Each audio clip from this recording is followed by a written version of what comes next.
बातमी जळगावमधून आहे। जळगावमध्ये महायुतीचे नंदकिशोर महाजन विजयी झालेत। नंदकिशोर महाजन 577हून अधिक मतांनी विजयी झालेत। महाविकास आघाडीच्या शरद तायडे यांचा यात पराभव झालाय। महाविकास आघाडीच्या शरद तायडे यांना अवघी 5 मतं मिळालेली आहेत। तर जळगावमध्ये आपण ही दृश्य सुद्धा पाहतोय। जळगावमध्ये महायुतीचे नंदकिशोर महाजन विजयी झालेले आहेत। नंदकिशोर महाजन 577हून अधिक मतांनी विजयी झालेले आहेत। महाविकास आघाडीच्या शरद तायडे यांचा पराभव झाला आणि त्यांना अवघी 5 मतं मिळालेली आहेत।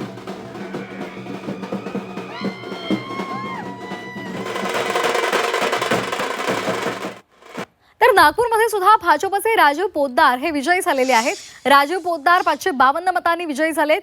काँग्रेसच्या अतुल लोंढे यांचा त्यांनी पराभव केलाय।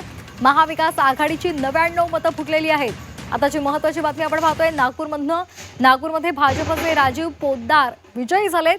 त्यांनी 552 मतांनी विजय आपला नोंदवलेला आहे। काँग्रेसच्या अतुल लोंढेंचा त्यांनी पराभव केला। मात्र महाविकास आघाडीची 99 मतं फुटलेली आहेत आणि त्यामुळे या संदर्भात आता सखोल चर्चा विचार विनिमय केला जाणार आहे।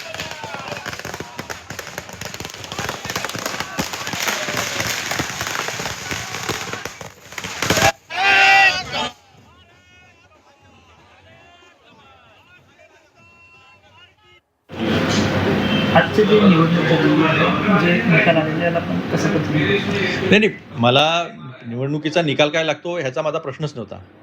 प्रश्न होता की आपण कोणत्या मूल्यासाठी राजकारणामध्ये आहोत, कशासाठी आपण लढत आहोत। या देशाची लोकशाही, या देशाचं संविधान, या देशाची इतकी दिवसीय राजकीय परंपरा, या सगळ्याला नख लावण्याचं काम BJPने केलं। जिथे खासदारच विकल्या जात आहे, जिथे पक्ष फोडल्या जात आहे, तिथे नागपूरमध्ये त्यांच्या हेडक्वार्टरमध्ये निवडणूक होते। आमची दीक्षाभूमी आहे, तिथे निवडणूक होते। हाच तर विषय त्यांच्या हारचा होता। पहिले तर तेच हारले। आपले 90चे जवळपास मतं फुटलेले आहे। माझा ते विचारच नाही येतो किती मतं फुटले, किती कोणाला गेले, किती काय घेतले, कोणी 10 लाख घेतले, कोणी 5 लाख घेतले, कोण कोणाच्या गाडीत बसून गेलं, कोणता मंत्री रात्री पेंचमध्ये कोणाला जाऊन भेटला, हे सगळं मला माहिती आहे। पण मला त्याच्यात कोणाला आरोप करायचे नाही, मला कोणाला काही म्हणायचं नाही आहे। जिसने दिया उसका भी भला, जिसने नहीं दिया उसका भी भला। माझी लढाई होती की झुकेगा नहीं साला।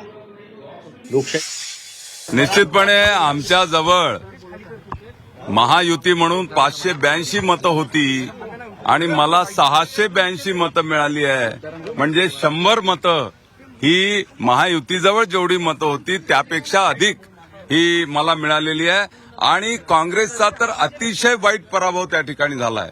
त्यांच्याजवळ स्वतःचे 170 होते आणि महाविकास आघाडी म्हणून 200 मतं होते, ते 130 वर आलेले आहेत।